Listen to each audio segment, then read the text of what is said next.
नमस्कार, किसान of India में आपका बहुत-बहुत स्वागत है। मैं हूं गौरव मंडराल और आप मेरे साथ देख रहे हैं किसान ऑफ इंडिया।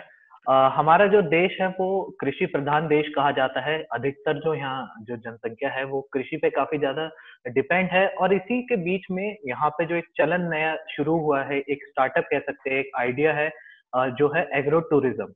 और एग्रो टूरिज़्म हमारे देश में काफ़ी बढ़ रहा है और इसी के साथ जो नए-नए लोग स्टार्टअप है वो शुरू हो रहे हैं एग्रो टूरिज़्म में। इसी पे बातचीत करने के लिए हमारे साथ महाराष्ट्र से जुड़ चुके हैं सचिन जी। सचिन जी एक बार अपना इंट्रोडक्शन दे दीजिए। नमस्कार, मेरा नाम सचिन कमलाकर कारेकर।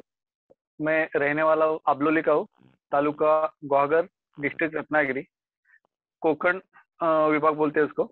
और मेरा फर्म का नाम है गारवा एग्रो टूरिज्म, यानी गारवा कृषि पर्यटन केंद्र आबलोली, ऐसा मेरा नाम है।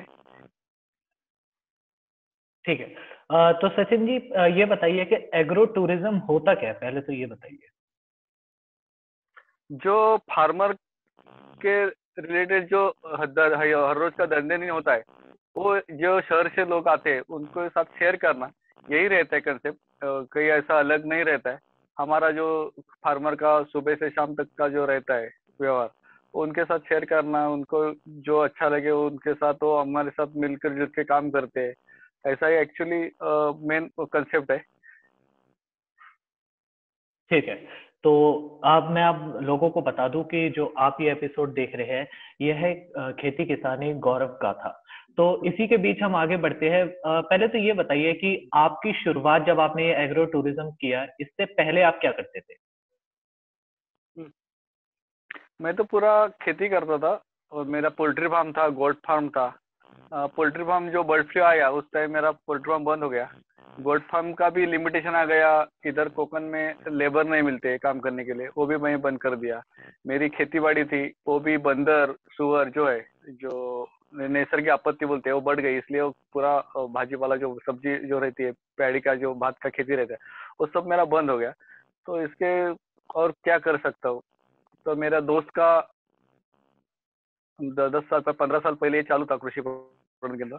वो बोला मेरा भी अभी चालू है, तुम्हारा भी लोकेशन अच्छा है, तुम भी एग्रो टूरिज्म तुम्हारी खेती के साथ कर सकते हो। इसलिए मैंने 2010 में इसका स्टार्ट किया।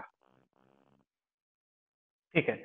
तो ये बताइए कि एग्रो टूरिज्म शुरू करने के पीछे वजह क्या थी? आप क्या चाहते थे कि एग्रो टूरिज्म से क्या चेंज आए खेती के अंदर, या जिस तरीके से आप पहले पारंपरिक खेती पहला करते तो थे? मेरे को खुद का कुछ करना मैं चाहता था, किसी के पास रहकर हाँ, खेती करता था। तो मेरा खुद का कुछ ना कुछ करना मेरा ये था कि किसी के पास जाने का और काम करने का मेरा मन नहीं करता था। इसलिए जो करूंगा मैं मेरा खुद का करूंगा। इसलिए मैं गांव में था और कुछ ना कुछ तो खाने के लिए बिजनेस जो चाहिए, तो ये मेरे को अच्छा लगा। मेरा दोस्त का भी चालू था और ये नेचर से रिलेटेड है, मेरे को नेचर बहुत अच्छा लगता है। तो ये नेचर के हिसाब से मैंने ये स्टार्ट कर दिया। मेरा खुद का नारियल और सुपारी का इधर जो बोलते हैं खेत है वो है। तो जो लोकेशन जैसा चाहिए वैसा तो स्टार्ट से था, इसलिए मैंने खाली रूम बांध के वो काम चालू कर दिया टूरिज्म का। ठीक है। सचिन जी ये बताइए कि पारंपरिक खेती से जब आपने स्विच किया एग्रो टूरिज्म में, तो आपको क्या-क्या बदलाव देखने को मिले? हम्म क्या हो गया, खाली खेती करने से जो फार्मर को इतना अर्निंग नहीं मिलता है। कंफर्म नहीं, बारिश रहता है, अभी में हमारे यहाँ आम रहता है, सुपारी रहता है। बारिश बदल गया, बारिश आ गया, तो वेदर बदल गया, तो पूरा है नुकसान ही नुकसान होता है इधर। तो थोड़ा इधर से सस्टेबल जो बोलते हैं जो अर्निंग है वो मेरे को अभी इधर से मिल रहा है। एक ज्यादा नहीं, पर मेरे फैमिली को जितना चाहिए उतना वो कांस्टेंट जो बोलते हैं वो भी इधर से मेरा जो चाहिए घर चलाने के लिए, इतना तो पैसा मेरे इस बिजनेस से मिलता है और मैं खुशी से करता हूँ। नेचर रिलेटेड है मेरे को, मैं पहले ही बोला कि मैं नेचर से जुड़ा हूँ। इसलिए अभी मैंने एक एग्रो टूरिज्म से थोड़ा आगे जाके इधर बर्ड वॉचिंग, यानी पक्षी जो बोलते हैं चिड़िया, वो दिखाने का, वो फोटोग्राफी का, बर्ड वॉचिंग और बर्ड फोटोग्राफी का भी स्टार्ट किया है। तो अभी जो मेरे पास जो आते हैं, जो क्राउड आता है, वो ज्यादा से नेचर लवर और बर्ड फोटोग्राफर, बर्ड लवर और वॉचर ऐसे ही आते हैं इधर। ठीक है। सचिन जी, ये बताइए कि आपका जो अभी फार्म है ये कितने एरिया में है, कितना बड़ा ये फार्म है, कितने एकड़ में है ये? ये मेरा अभी 2 एकड़ में है, और जंगल में जगह बहुत है, पर जो जिधर डेवलप किया है, वो 2 एकड़ का है। ठीक है। तो आपने ये किस तरीके से डेवलप किया? क्या दिमाग में आपके क्या चल रहा था कि इसको जब आप अपना फार्म को बनाएंगे तो किस तरीके से बनाएंगे आप? जो कोकण का जो लुक रहता है, उस हिसाब से मेरा को बनाने का था। इसलिए मैंने जो इधर का जांबा, जो चिरा बोलते, जो लेटरेट बोलते, उससे ही मैंने वो 4 रूम का कॉटेज तो तैयार करके जो आते हैं कस्टमर, उनको उधर ही रहने की मैंने जगह तैयार कर दी। ठीक है। तो ये बताइए सचिन जी कि जब आपने एग्रो टूरिज्म की शुरुआत करी थी, तो लोगों का क्या कहना था? लोग किस तरीके से इस कॉन्सेप्ट को देखते हैं? लोग तो बहुत से लोग 5 स्टार या बहुत बहुत जगह घूमते रहते हैं, पर जो लोकल फूड, जो ऑथेंटिक फूड बोलते हैं, जो होममेड बोलते हैं, वो किधर उनको नहीं मिलता है। जो कोकण का जो स्पेशलिटी रहता है फूड में, वो भी इधर आके उनको अच्छी तरह से मिलता है। जो शुद्ध हवा, नेचर बोलते हैं, वो भी अच्छा मिलता है, तो लोगों को ज्यादा पसंद आने लगा। और होटल में रहकर, 5 स्टार होटल में रहने से उनको ये जगह जो एग्रो टूरिज्म का, किधर भी एग्रो टूरिज्म में होममेड जो रहता है, क्या होम बोलते हैं, होम स्टे बोलते हैं, वो लोगों को अभी पसंद ज्यादा आने लगा है। अभी क्या होता है, अभी इस 2 साल में देखो तो कोविड के हिसाब से थोड़ा हमारा जो लोकेशन है थोड़ा बस्ती से अंदर है, इसलिए लोगों को पता है कि ये सेफ रहेगा। इसलिए भी लोग ऐसा ही चॉइस करते हैं, जो सेफ जगह है, शांत है, इधर ही लोग बहुत आते हैं। और मेरे को अभी रिस्पांस, रिपीटर कस्टमर का रिस्पांस बहुत बढ़ गया अभी। ठीक है। सचिन जी, आपने फूड की बात करी, तो क्या क्या फेमस फूड आप जो आपके वहां पे जो गेस्ट आते हैं आप उनको खिलाते हैं, और किस हम्म तरीके से हम्म एक लोकल से जोड़ते हैं, आप एक किसान से जोड़ते हैं लोगों को? हम्म अभी जो जो रहता है, जो जेवण बोलते हैं चूल्हे के ऊपर जो बोलते हैं, वो हम पहला देते हैं। तो एक फार्मर जो गैस भी ज्यादा नहीं यूज करते हम, जो है वो चूल्हे के ऊपर सब पकाते हैं। इसमें हमारा इधर का ज्यादा से कोकण में तो भात का ही ज्यादा या राइस का ही ज्यादा यूज होता है, इसलिए राइस की रोटी रहती है। राइस तो रहता है। ज्यादा लोग जो पुणे मुंबई से आते हैं या ऑल ओवर इंडिया से आते हैं, तो कोकण में आने के बाद उनको फिश या मच्छी खाने के लिए अच्छा लगता है, तो इधर आके मच्छी का डिमांड करते हैं। और वेज में बोलोगे तो कोकण का स्पेशलिटी है उकड़ी का मोदक। वो नॉन वेज में कोंबड़ी वड़ा बोलते हैं, वो हम इधर उनको देते हैं। तो उनको अच्छा से इधर का लोकल फूड मिलता है, तो खुश हो जाते हो। ठीक है। सचिन जी, मैं थोड़ा सा जानना चाहता हूँ कि आपका जो एक एजुकेशनल बैकग्राउंड है वो क्या है? मैं तो 12वीं फेल हूँ सर। तो और आप इंटरेस्ट तो, हाँ इंटरेस्ट तो 10वीं के बाद मेरे को इंटरेस्ट तो खेती का ही था। कुछ ना कुछ तो मैं अलग अलग तरीके से खेती करता रहा। अभी मेरा बताओ तो मैं 12वीं के बाद में स्टार्ट किया हल्दी के ऊपर काम करने के लिए, टर्मरिक के ऊपर। अभी मेरे को 20 साल में हल्दी में काम कर रहा हूँ। अभी मैंने खुद का एक वैरायटी डेवलप किया है, SK4 इस नाम से, यानी स्पेशल कोकण। तो अभी उसका कोकण कृषि विद्यापीठ दापोली, इधर उसके ऊपर रिसर्च चालू है। इस साल उनका रिसर्च पूरा हो जाएगा। उसके बाद में वो लोगों के लिए कितना अच्छा फील्ड दे सकती है, वो बताने के बाद वो मेरा पब्लिश हो जाएगा। अभी मैं तो फार्मर के पास पहुंचा दिया है। 20 एकड़ में मेरा इस वैरायटी का भी फार्मर ने यूज भी किया है, लगा रहे हैं। अच्छी तरह से उनको यील्ड भी आ रहा है। खाली अभी विद्यापीठ का पास उसके बाद स्टैंपिंग हो गया, तो ये मेरा वैरायटी अभी रजिस्टर हो जाएगा उनके पास। ठीक है। सचिन जी, ये बताइए कि जैसे कि आजकल हम देखते हैं कि काफी जो युवा है उनका खेती किसानी में रुझान नहीं है। अब उनका दिल हम्म नहीं लगता कि वो खेती को आगे बढ़ाए, या फिर एक करियर के तरीके से बराबर। चुने, या फिर एक प्रॉफिट की तरीके से देखे, प्रॉफिट के नजरिए से देखे। तो आपने इतना बड़ा रिस्क क्यों लिया कि आप खेती ही करेंगे? नहीं, किधर भी जाओ, किधर भी बड़े हो जाओ, आपको खाने के लिए धानी चाहिए। ये सबने समझ लिया, तो खेती से वो दूर नहीं जाएंगे। हम जो क्या करते हैं, बहुत से जो टॉप में आते लोग, वो कंप्यूटर इंजीनियर, इंजीनियर जो जो है वो डॉक्टर बनते हैं। खेती की या कमर्शियली कौन कौन नहीं आते। सब उनको नौकरी नहीं मिलती है, जब सब जो बोलते हैं ना, उनका रोजगार का ये बंद हो जाता है, तभी लोग, जो लोग है वो खेती के आते हैं। तो मेरा कहना है कि पहले से ही आप ध्यान खेती के ऊपर दे दो, वो कमर्शियल बेस पे खेती करो। तो कुछ ना कुछ मिल सकता है। थोड़ा ये है, स्ट्रगल करना पड़ेगा, पर जो मिलेगा वो बाद में अच्छा मिलता है। ठीक है। सचिन जी, मेरे को ये बताइए, जब आपने 2010 में इसकी शुरुआत करी, अपने एग्रो टूरिज्म की शुरुआत करी, अपने फार्म की शुरुआत करी, तो आपने किस तरीके से सोचा था कि आप इसको आगे कैसे लेके जाएंगे? जो मैंने शुरू की ना, तो मेरे पास पैसा इतना भी नहीं था। मेरी माँ ने और बीबी ने मेरे उसके कंगन बेच के मेरे को पैसा दे दिया। मैंने बोला मैं हल्दी का ये ले लेता हूँ, तो हल्दी से मेरे को 1 लाख मिला, उन्होंने 1 लाख दे दिया। 2 लाख से मैंने स्टार्ट कर दिया मेरा बिजनेस।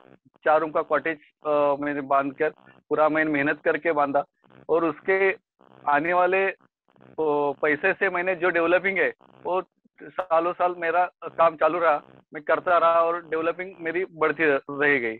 ऐसा मैंने स्टार्ट किया। क्या इसका ये है कि कोकण में जो सातबार रहता है, उसके ऊपर फैमिली का पूरा नेम रहता है, नाम रहता है। तो बैंक वाले हमको लोन इजीली नहीं देते।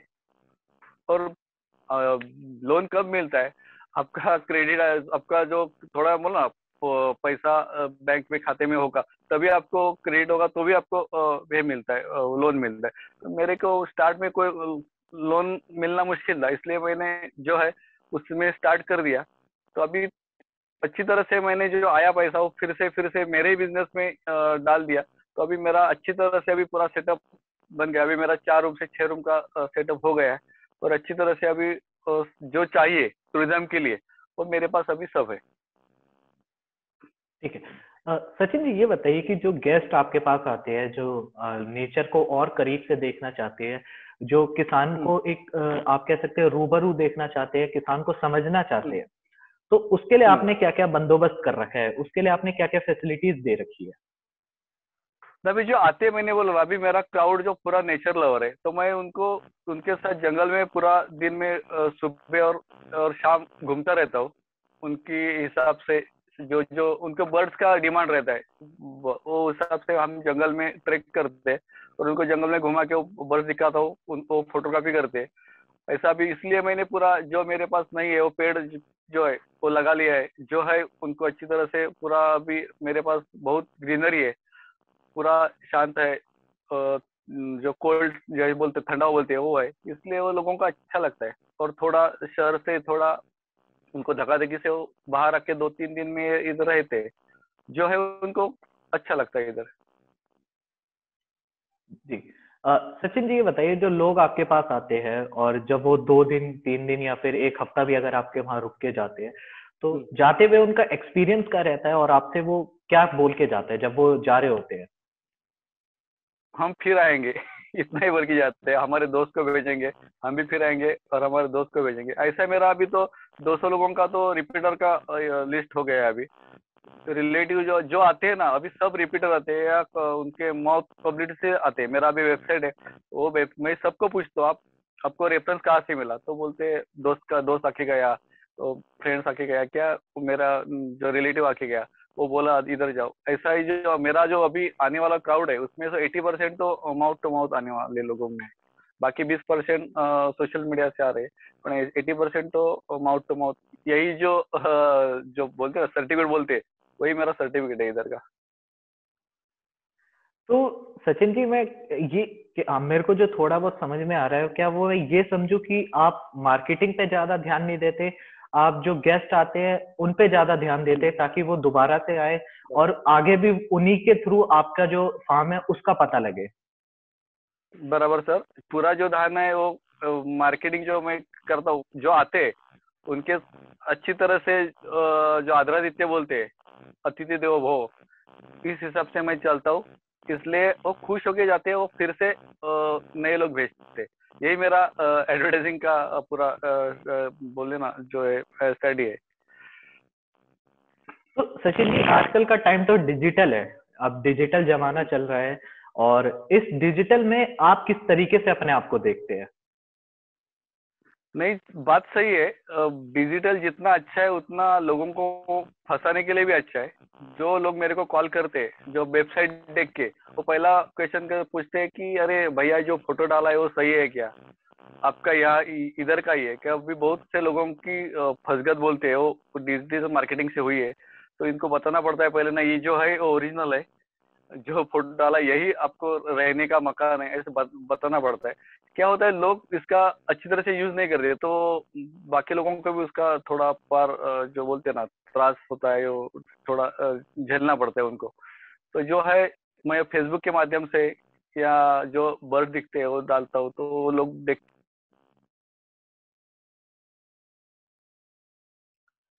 माफ कीजिएगा, हमारे सचिन जी का थोड़ा सा नेटवर्क इशू है। जी सचिन जी।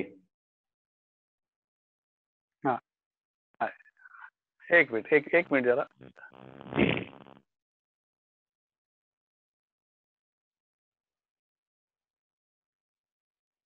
हम्म, सचिन जी, मेरा बोलिए। सवाल यही था कि आजकल डिजिटल का जमाना है। हमारी बात जो थी वो थोड़ा सा बीच में हम्म, नेटवर्क के वजह से रुक गई। हम्म, तो सचिन जी, डिजिटल का जमाना है हम्म, और ऐसे में आप डिजिटली हम्म। किस तरीके से अपने आप को देखते हैं और कहाँ पे आप देखते हैं कि आपके फार्म डिजिटली कितना ग्रो कर सकता है? नहीं, अभी ज्यादा मैं इसके ऊपर नहीं ध्यान देता हूँ। मैं बोला जो है, एक बार कस्टमर आके गया, वो सेटिस्फाइड हो गया, यही मेरा मार्केटिंग का स्ट्रेटेजी है। इसलिए मैं ज्यादा उसके ऊपर ध्यान नहीं देता हूँ। जो आने वाला है उनको, उनके रेडियो आएगा, जो आएगा उनको अच्छी तरह से हॉस्पिटलिटी देने का, यही मेरा मार्केटिंग का ज्यादा से ज्यादा उसके ऊपर मैं ध्यान देता हूँ। तो ये बताइए कि आपने अपने फार्म में खेती किसान से जुड़ी हुई क्या क्या चीजें उगा रखी है? क्या क्या आपके फार्म में क्या क्या देख सकते हैं हम लोग? अभी मेरे यहाँ नारियल सुपारी का जो पेड़ है बहुत से। बाकी में बोला मेरे यहाँ बंदर बहुत है, सुअर बंदर, इसलिए मैं बाकी अभी सब्जी नहीं उगा सकता। वो पूरा खा जाते हैं सब। तो जो बर्ड्स के लिए अच्छे पेड़ है, बर्ड जिस पेड़ पे आते हैं फ्रूटिंग के लिए, फ्लावरिंग के लिए, वो मैंने अभी लगाना शुरू कर दिया था के लिए 2-4 साल से पिछले। तो अभी वो मेरे पास ज्यादा से इधर का जो रेसिडेंट जो पेड़ है, जो वृक्ष बोलते हैं, वो मैंने अभी लगाना स्टार्ट किया। और मेरे आजू बाजू के परिसर में अभी तो 150 के आगे पूरा ट्रीज है अलग अलग वैरायटी के। तो यही मेरा बर्ड्स के लिए अच्छा सब है, इसलिए मेरे यहाँ बहुत ज्यादा बर्ड्स रहते हैं। और ये भी लोगों के लिए अच्छा लगता है। खाली मैं जी हल्दी के ऊपर ज्यादा अभी मेरा ध्यान है, हल्दी के ऊपर। सचिन जी, बताइए, आपने काफी बोला कि जो ज्यादातर पर्यटन आपके पास आते हैं वो काफी बर्ड लविंग होते हैं, बर्ड को देखना पसंद हम्म, करते हैं, उसकी फोटोग्राफ खींचना हम्म, पसंद करते हैं। तो हम्म। कौन कौन सी बर्ड्स यहाँ पे देखने को मिलती है? अभी मेरा गांव का काउंट तो 190 के आगे है इधर का बर्ड्स का। तो ज्यादा से ऑल ओवर इंडिया आते हैं लोगों, किंगफिशर के लिए आते हैं। एक जो किंगफिशर है, ओरिएंटल डार्क किंगफिशर, उसको ओडीके बोलते हैं शॉर्ट में। ये तो माइग्रेटिव बर्ड्स है, वो मई के टाइम में आता है और अगस्त सितंबर में वो फिर से निकल जाता है। और इधर एक और किंगफिशर है, वो ब्लू ईयर्ड किंगफिशर, उसमें मराठी में नीलकर्णी खंड्या बोलते हैं। वो तो अभी इस साल तो या 3 साल से मेरे यहाँ ऑल ओवर इंडिया लोग इस बर्ड्स के लिए फोटोग्राफी के लिए आके गए। खाली कोकण में मेरे पास ही अच्छी तरह से उसका फोटोग्राफी हो गया, इसलिए वो मेरा ये एडवांटेज था। तो मेरे अलग अलग महाराष्ट्र छोड़ के भी राज्यों से भी बहुत से फोटोग्राफर मेरे आके यहाँ विजिट करके गए। और बहुत से बर्ड्स है इधर का, सनबर्ड्स है अलग अलग तरह के। बोला 190 का लिस्ट है मेरा इधर का। क्या वो लोग डिमांड उनका रहता है, उनको लिस्ट में कौन सा बर्ड्स कम है, वो फोन करके पूछते हैं ये बर्ड्स अभी मिलेगा क्या। उस हिसाब से प्लानिंग रहता है। और इसका क्या होता है, जब सबका स्लैग रहता है बारिश के टाइम में, तो हमारा फुल सीजन बारिश में रहता है कि बारिश में उनका इंक्यूबेशन पीरियड पूरे होके जो बोलते हैं ना बच्चे बाहर आते हैं, उस टाइम में फोटोग्राफी अच्छी रहती है। तो बारिश में भी हमारा पूरा चालू रहता है।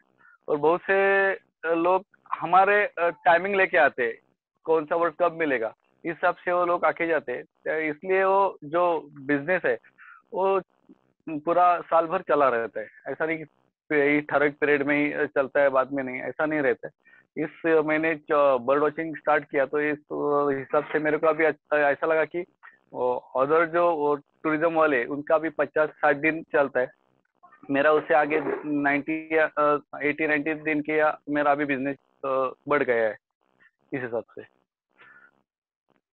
ठीक है।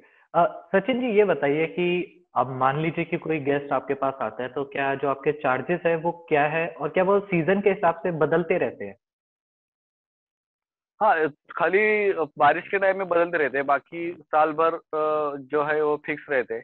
क्या है, एक बार रेट फिक्स हो गया तो 2-2 साल मेरा वही रेट रहता है, इतना नहीं रहता कि हर साल बढ़ता है, ऐसा नहीं रहता है। 2-2 साल वही फिक्स रेट रहता है। खाली बारिश के टाइम में जब बोलो ना, जो किंगफिशर का फोटोग्राफी रहता है उस टाइम थोड़ा रेट ज्यादा रहता है, बाकी तो रेट सेम ही रहता है। सचिन जी, आपने अभी बताया था कि हमें कि ऑल ओवर इंडिया से आपके पास लोग आते हैं यहाँ पे जो ब्लू किंगफिशर है उसकी फोटोग्राफ खींचने। हम्म, तो इंडिया के हम्म। कहाँ कौन कौन से हिस्से से आपके पास लोग आए हैं? अभी आसाम से आके गए, हैदराबाद, चेन्नई, गुजरात, सब एरिया से लोग आके गए, बहुत से ज्यादा। सचिन जी, आपको क्या लगता है कि एग्रो टूरिज्म का जो आपने एक कदम उठाया था, क्या वो हम्म। सही है? अब आपके लिए वो सही है, या फिर अगर आप वही पारंपरिक खेती करते तो सही रहता? नहीं, ये कदम उठाया यही सही है। अभी उसका सस्टेनेबल जो हमको फिक्स जो क्राउड चाहिए वो आता रहता है। खेती में ऐसा नहीं रहता है। अभी खेती में बोले ना, अभी शुअर जैसा, बंदर जैसा शत्रु बढ़ गए हैं, तो खेती हमारे बारिश भी अभी चालू रहती है साल भर में। अभी आम का भी हाल खराब है, तो इससे ये अच्छा है कि ये फिक्स आपको कुछ ना कुछ दे सकता है। इसलिए जो मैंने कदम उठाया वो सही उठाया, और मैं उसमें खुश हूँ पूरा। जी। अ, सचिन जी, ये बताइए कि ये एग्रो टूरिज्म स्टार्ट करने से पहले जब आपने इसकी शुरुआत करी थी, जब ये शुरुआती दौर में था, तब हम्म। आपके जो आसपास वाले थे, आपके गांव वाले थे, वो किस तरीके से इसे देखते थे और अब वो किस तरीके से देखते हैं? स्टार में लोगों का यही कंसेप्ट था, लोगों को लॉजिंग ये कंसेप्ट सबको पता थी, एक एग्रोटूरिज्म वैसा ही नया था।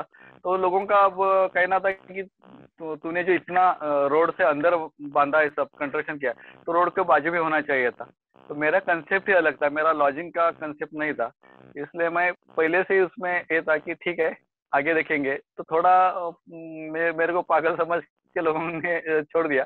पर अभी लोग समझ गए कि नहीं, ये जो तेरा जो चॉइस था जो जगह का, वही सही था। जो लोगों को क्या चाहिए वो मैं अभी पूरा इधर जगह दे सकता हूँ। शांति के लिए ज्यादा से लोग बम्बई पुणे से आते हैं, वो पूरा ट्रैफिक का जो है सब उसके छोड़कर थोड़ा शांति चाहिए, इसलिए वो इस जगह को चॉइस करते हैं। जी। सचिन जी, ये बताइए कि कौन कौन सी एक्टिविटी आप यहाँ पे करवाते हैं, जो गेस्ट यहाँ पे आते हैं, जो पर्यटन यहाँ पे आते हैं? अभी क्या है, ज्यादा स्टार्ट में मैंने बोला 2010 में स्टार्ट किया, तो 2015 तक मैं खेती के ऊपर जो उनका एक्टिविटी है वो करता था। अभी जो आता है क्राउड वो मेरा खाली बर्ड वॉचर ही आता है, नेचर लोग आते हैं, तो बाकी एक्टिविटी की जरूरत नहीं। खाली उनको जितना टाइम है तो जंगल में घुमाने का, बर्ड दिखाने का, यही एक ही एक्टिविटी मेरी फुल फ्लैश चल रही है अभी। तो दूसरा एक्टिविटी करने की जरूरत भी नहीं है। तो इसके ऊपर ही मेरा पूरा फोकस है कि बर्ड वॉचिंग और बर्ड फोटोग्राफी, एक अ, जी। सब्जेक्ट के मेरा काम चल रहा है। जी, बताइए बताइए। हाँ, एक सब्जेक्ट के ऊपर ही मेरा अभी काम चल रहा है पूरा। मैंने स्टार्ट में बच्चों के लिए स्विमिंग किया था, जो थोड़ा बर्मा बीच बोलते हैं, कमोड बीच, ऐसा जो एक्टिविटी है वो सब बहुत किया था। अभी वो सब बंद कर दिया। अभी खाली पूरी इधर शांति कैसे रहे, बर्ड्स डिस्टर्ब ना हो, कैसे नहीं होंगे, इसलिए मैं पूरा ध्यान रख के इधर काम करता हूँ अभी। जी। सचिन जी, अगर आप इस समय अपने फार्म पे है तो हम एक बार आपके फार्म को देखना चाहते हैं, अगर आप दिखा सकते हैं हमें अपना फार्म। ठीक है सर, ठीक है सर, एक मिनट। अब जितना मेरे पास नेटवर्क है वो उतना आपको मैं एक कर सकता हूँ, दिखा सकता हूँ।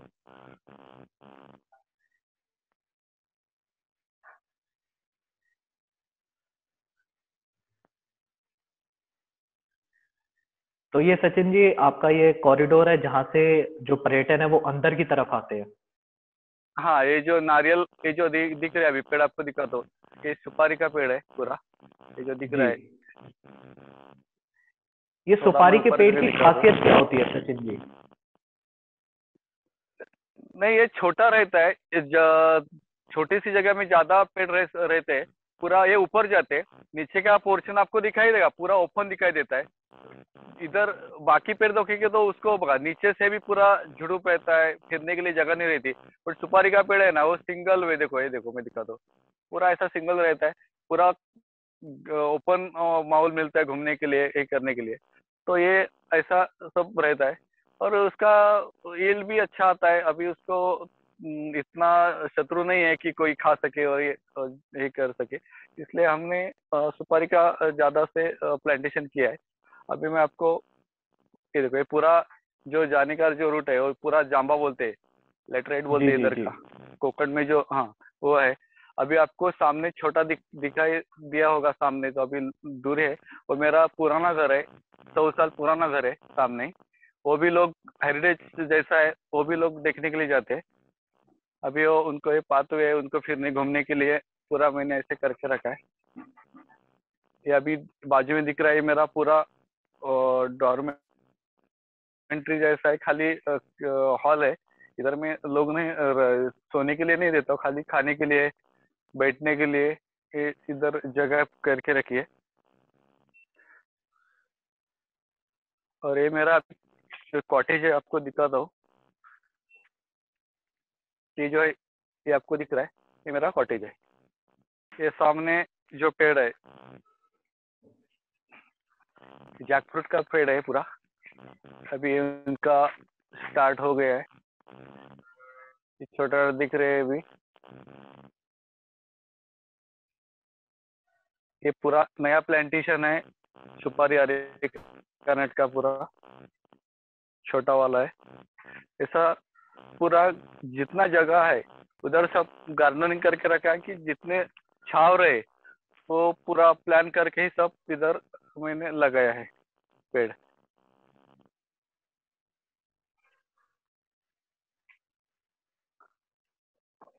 सचिन जी, आप मेरे को सुन पा रहे हैं? हाँ सुन पा रहे, पर बोलिए। जी। सचिन जी, जो आपने फार्म हमें अभी घुमाया, ये काफी सुंदर फार्म है, और जंगल के हम्म बीचों बीच जो आपका फार्म है, ये काफी, मेरे को अभी हम्म जो मैंने देखा, जो आपने दिखाया, तो काफी अच्छा लगा मेरे को। हम्म और मैं भी जरूर आपके हम्म पास एक ना एक दिन आपके फार्म में आऊंगा और यहाँ पे घूमूंगा नेचर के करीब, और आपसे बातचीत हम्म होगी, फेस टू फेस भी बातचीत होगी, और खेती किसानी को और अच्छी तरीके से समझूंगा। तो सचिन जी, ये बताइए कि ओके। अभी अगर कोई एग्रो टूरिज्म स्टार्ट करना चाहे, जो आपकी ये वीडियो इस समय हाँ। देख रहा है, तो आप हम्म। उससे उसको क्या सलाह देना चाहेंगे? लोगों को 5 स्टार जैसा दिखावा नहीं चाहिए। अब कंस्ट्रक्शन में ज्यादा ध्यान मत दे दो, जो आपके पास है वही यूज करो। खाली टॉयलेट, उनको सोने के लिए जो बेडशीट है वो अच्छी तरह से रखो। बाकी तो फर्श जमीन पे ऊपर जो बोले गोबर से होगी तो भी चलेगी। खाली फूड ऑथेंटिक जो हमारे जो है तुम्हारे पास अच्छी तरह से जो फूड, वो फूड दे दो उनको। तुम्हारा स्पेशलिटी है वही दे दो, पंजाबी चाइनीज ऐसा मत सोचो। जो लोकल फूड है वही उनको दे दो। और आपके पास क्या है, कॉपी करने से मेरे पास क्या है, मैं मतलब ना, मेरे पास एक बर्ड ज्यादा है तो मैंने उसके ऊपर ध्यान दिया और बर्ड वॉचिंग स्टार्ट कर दिया। जैसे आपके पास क्या है, रिवर होगी या कौन सा भी ये होगा, ट्रेक के लिए जगह होगी, तो जो आपके पास है वो ढूंढो, उसके हिसाब से आप जो है वो चालू कर दो, लोग बहुत आ जाएंगे। खाली उसके ध्यान दे दो कि उनको सेटिस्फाइड होना चाहिए, शांति चाहिए, और जो फूड दोगे वो अच्छी तरह से लोकल फूड होना चाहिए। जी। सचिन जी, ये बताइए कि जब आपने शुरुआत करी इसकी, तो पारंपरिक खेती से एग्रो टूरिज्म, इसमें कितना गुना हम्म। आपको अंतर दिख रहा है और कितना गुना फायदा है इसके अंदर? इसका तो अभी बोलेंगे तो अभी 100% हो जाएगा, 100% हो गया, पूरा में कन्वर्ट हो गया अभी इसके ऊपर। तो इतना फर्क है दोनों में। तो आपको क्या लगता है कि जो हमारे देश के किसान हैं, उन्हें एग्रो टूरिज्म की तरफ जाना चाहिए? हम्म। मुराद, एग्रोटूरिज्म में कंसेप्ट ऐसा है कि जो अंतर इंटरक्रॉप बोलते हैं ना, इंटरक्रॉप जैसा ही ये टूरिज्म का एक्चुअली कंसेप्ट है। आप उसको बढ़ा दिया तो आपका मेन क्रॉप हो जाएगा टूरिज्म। नहीं तो आपका जो खेती है उसमें इंटरक्रॉप जैसा ही काम करेगा। तो आप किस तरह से बढ़ना चाहिए, किस तरह बढ़ सकते हैं, आपका जो मैनेजमेंट कैसा है उसके हिसाब से आप उसके ऊपर ध्यान दे के कर सकते हैं। या इंटरक्रॉप करके करना है या फुल टाइम करना है, तो आप सोच कर सकते हैं। आपका उधर का क्राउड कैसा है वो देख के, तो अच्छा होगा। ठीक है। मान लीजिए सचिन जी कि अगर कोई एग्रो टूरिज्म की शुरुआत करता है और शुरुआती दौर में हम्म, अगर उसके पास ज्यादा पर्यटक नहीं आते हैं तो क्या खेती उसको हम्म। बचा सकती है? हाँ, मैंने क्या बोला, मैंने स्टार्ट में पूरा खेती के ऊपर ध्यान दिया, 50% मैं जैसा इंटर का बोलते हैं ना, अंतर भी ऐसा मैं टूरिज्म के यहाँ देखता हूँ। मेरा खेती तो पूरा जो मेरा जो घर का साल का जो आए पैसा वो मेरा खेती के ऊपर मेरे को मिलता था। जैसा मेरे को समझ में आया कि नहीं अभी ये बढ़ रहा है, तो मैंने खेती का काम थोड़ा थोड़ा कम कर दिया और इसके ऊपर ध्यान बढ़ा दिया। अब स्टार्ट में नहीं ये सोच सकते कि हम मेरे को अभी बड़ा करने का है। आहिस्ता आहिस्ता टप्पा टप्पा करके हम जाएंगे तो अच्छा रहेगा। स्टेप बाय स्टेप आपको जो है इसमें बढ़ना चाहिए। एक बार 10 लाख 20 लाख डाल दिया और अभी क्राउड आ जाएगा, ऐसा नहीं होता है। आपके काम करने के तरीका, आपकी क्वालिटी, आपको सब देख के लोग बढ़ जाएंगे। तो इसलिए आहिस्ता आहिस्ता ग्रो हो गए तो भी अच्छा रहेगा। जी। सचिन जी, आपको क्या लगता है कि इन फ्यूचर भविष्य में कहाँ पे होगा आपका ये फार्म, और किस तरीके से आप अपने फार्म को भविष्य में देखते हैं? अभी मेरा जो है, मैं होममेड पूरा सब देखता हूँ। मेरा बच्चा है, मेरी बीवी है, हम पूरा फैमिली उसके इन्वॉल्व होके काम करते हैं। अभी मेरा 4 से 6 रूम हो गया। मैं 6 रूम में ही तो ज्यादा बढ़ाना नहीं चाहता हूँ। जो है अभी क्या होता है, वो अच्छी तरह से ज्यादा फायदे के लिए 100 दिन के आगे जाना चाहिए टूरिज्म का। ये आने वाला क्राउड तो इतना नहीं अभी हो रहा है। वो उसका ये बहुत हो सकता है कि जो इंफ्रास्ट्रक्चर बोलते हैं, आने का जो रोड है वो भी अभी अच्छे नहीं है। लोग वो तो डाइवर्ट हो जाते हैं लोग इधर जगह दूसरी जगह, इसलिए वो होने के बाद तो एक 100 दिन के आगे गया तो ठीक है ना। ज्यादा बढ़ाने से कमर्शियल किया ना तो कुछ फायदा नहीं। जो लोग आते हैं हम उनको पूरा जो उसको ना हॉस्पिटलिटी, हम खुद उनके खाना जो है सर्व करते हैं, सब देते हैं उनको। पूरा हम उसमें कांटेक्ट में रहते हैं, इसलिए उनको घर जैसा लगता है माहौल। इसलिए हमारे यहाँ पर्यटक फिर भी से रिपीटर आते हैं। एक बार हमने कमर्शियल कर दिया, 10 सर्वेंट रखे और उनको बोल दिया अभी आप देखो, तो मेरा जो ग्रो हो रहा है वो पूरा नीचे आके फिर से जीरो हो जाएगा। इसलिए जो है वो हम खुद देख के करते हैं। इसलिए अभी अच्छी तरह से चालू है। तो ज्यादा करने का मेरा कोई भी महीने नहीं है। अभी ये जो है उसके ऊपर मैं अच्छी तरह से अभी काम करने वाला हूँ। खाली अभी जो गैप है 100 दिन के आगे कैसा जाएगा, इसके ऊपर खाली ध्यान मेरा भी है। जी। अ, आप सभी को बता दो कि एग्रो टूरिज्म की और सभी जानकारी हम सचिन जी से अभी बात कर ही रहे हैं। और तब तक आप जो है वो हमारे चैनल को सब्सक्राइब कर सकते हैं और हमारे चैनल को लाइक कर सकते हैं। हम ऐसे ही और खबरें जो है वो आप तक लाते रहेंगे। ऐसे एग्रीकल्चर स्टार्टअप्स आपको बताते रहेंगे, सक्सेसफुल स्टोरीज हम आप तक लाते रहेंगे। तो हमारे चैनल को सब्सक्राइब कीजिए। सचिन जी, ये बताइए कि अभी आपने अपना एग्रो टूरिज्म सेटअप कर लिया है और आपने भी बताया कि अगर 100 दिन के ऊपर अगर पर्यटक जाता है तो हमें उसको ग्रो हम्म। करना चाहिए। तो सचिन जी, ये किस तरीके से ये वर्क करता है कि आपने एग्रो टूरिज्म खोल लिया और अगर आपने कुछ लेबर रख लिए और खुद ध्यान नहीं दिया उस पे, तो क्या ये कामयाब रहेगा तब भी? नहीं रहेगा, नहीं रहेगा। अभी बहुत से ऐसे जो किया लोगों ने, अभी वो बंद पड़े हुए हैं। इसलिए आप खुद जो है ओनर है, उनको पूरा ध्यान, जैसे लेबर रखा तो उनको जो ओनर है उनको पूरा जब आते हैं उस आने के दिन से जाने के दिन तक उनको पूरा ध्यान रख के उनको उनके टच में रहना चाहिए। एक बार सर्वेंट के ऊपर, लेबर के ऊपर छोड़ दिया और हम नहीं देखा, ऐसा नहीं होगा। सुबह से शाम तक उनके साथ थोड़ा मिलजुल कर रहना चाहिए। तो भी ये हमारा जो है जैसा उनको घरेलू जैसा पूरा जो वातावरण बोलते हैं वो लगता है, उनको अच्छा लगता है वो। जी। क्योंकि अगर देखा जाए सचिन जी कि पैसा तो बहुत लोगों के पास है और अगर एग्री टूरिज्म खोलना चाहे तो काफी लोग खोल सकते हैं।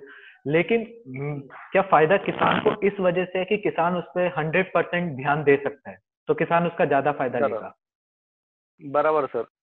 मैं बोला पूरा किसान को जो है एक्टिविटी, जो किसकी खेती होगी, तो पूरा एक्टिविटी से जुड़ सकते हैं लोगों को, आने वाले लोगों को। हर टूरिज्म में क्या होता है, बहुत से लोग इंटरेस्टेड रहते हैं। मेरा क्या बोला, वो बर्ड्स के लिए आते हैं, कोई तो ये करने के लिए ट्रेकिंग के लिए जाते हैं, कोई और के लिए जाते हैं, खाली उनको खेती के में इंटरेस्ट है। बहुत से लोगों को बटरफ्लाई का फोटोग्राफी में अच्छा है। इसमें बहुत से सब्जेक्ट है, तो खेती का सब्जेक्ट लेके काम किया तो भी उनको अच्छा लगा, उनको खेती में लेके गए, थोड़ा काम किया उन्होंने भी, तो खेती से जो सब्जी और तोड़ डाली घर में आके वो ही पका के खाई, जो ऐसा जो किया वो भी उनको अच्छा लगता है। इसलिए इस कंसेप्ट पे भी चल सकता है। हमारे पास क्या है वो देख के आपका जो सब्जेक्ट है आप चॉइस करो और वो स्टार्ट कर दो। जी, यानी कि आप जो लोग टूरिज्म को शुरू करना चाहते हैं उन्हें देखना पड़ेगा कि उनके एरिया में, उनका जो एरिया है, उनका स्टेट जो है उसमें क्या चीज ज्यादा फेमस है, उनके आसपास क्या ऐसी बराबर चीज है जिसके लिए लोग वहां पे आना चाहेंगे, और उस पर उनको ध्यान बराबर देना पड़ेगा। तो बराबर। सचिन जी, एक बात ये बताइए कि आपके एग्रो टूरिज्म जब आपने 12 साल हो गए आपको शुरू किए हुए, तो इसमें क्या क्या दिक्कतें आपने सामने करी, किन किन दिक्कतों का सामना किया? पहला तो बोला पैसा की थोड़ा रहता है कि गवर्नमेंट की हिसाब से कोई सी पॉलिसी नहीं है अभी टूरिज्म के लिए प्रॉपर ऐसा, वो बड़ा प्रॉब्लम रहेगा। थोड़ा फार तो पैसा आपको एक जुड़ना पड़ेगा, बैंक ने नहीं दिया तो यही बहुत सी ज्यादा दिक्कत रहती है।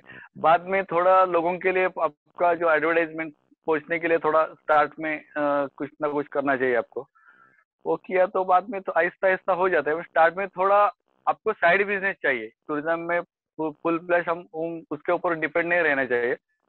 आपको थोड़ा सा आपको घर चलाने के लिए कौन सी एक बाजू तो स्किल होनी चाहिए। तो जो भी ये नहीं स्टार्ट हुआ अच्छी तरह से तो आपको घर में कुछ ना कुछ आप खा सकते हो, कुछ सब जो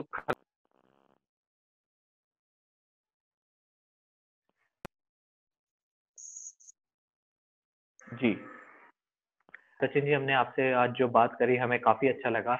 आपका जो फार्म है, जो एग्रो टूरिज्म का आपका जो कॉन्सेप्ट है, जो आइडिया है, उसको आपने जिस तरीके से ग्रो किया है, और एक किसान के परिवार से होते हुए आपने खेती किसानी को एक अलग लेवल पे लेके गए, एक कदम आगे आपने खेती किसानी को लेके गए, और इस वजह से जो देश के किसान है जो आपको देख रहे हैं वो आपसे काफी प्रभावित होंगे, और हमें लगता है कि जो देश का किसान है वो आपसे कुछ सीखेगा, आपकी जो कहानी है उससे उन्हें प्रेरणा मिलेगी, और वो भी आपकी कहानी से कुछ सीख के एग्रो टूरिज्म में कदम रख सकता है, और जिन दिक्कतों का सामना आपने किया उनसे शायद वो आपसे सीख के कुछ और अच्छा आगे कर सकता है। तो गौरव जी, किसान ऑफ इंडिया से बात करने के लिए आपका बहुत बहुत धन्यवाद, और हम चाहेंगे कि आपका एग्रो टूरिज्म जो है वो और ग्रो करे, और हम भी एक दिन आपके पास आएंगे और आपसे रूबरू होंगे और आपसे बातचीत और करेंगे। धन्यवाद गौरव, सचिन जी। धन्यवाद, नमस्कार। धन्यवाद सचिन जी, नमस्कार। किसान ऑफ इंडिया के यूट्यूब चैनल को सब्सक्राइब करने के लिए नीचे दिया सब्सक्राइब बटन दबाएं और किसान ऑफ इंडिया से जुड़े सभी अपडेट्स को पाने के लिए बेल आइकन दबाना ना भूलें।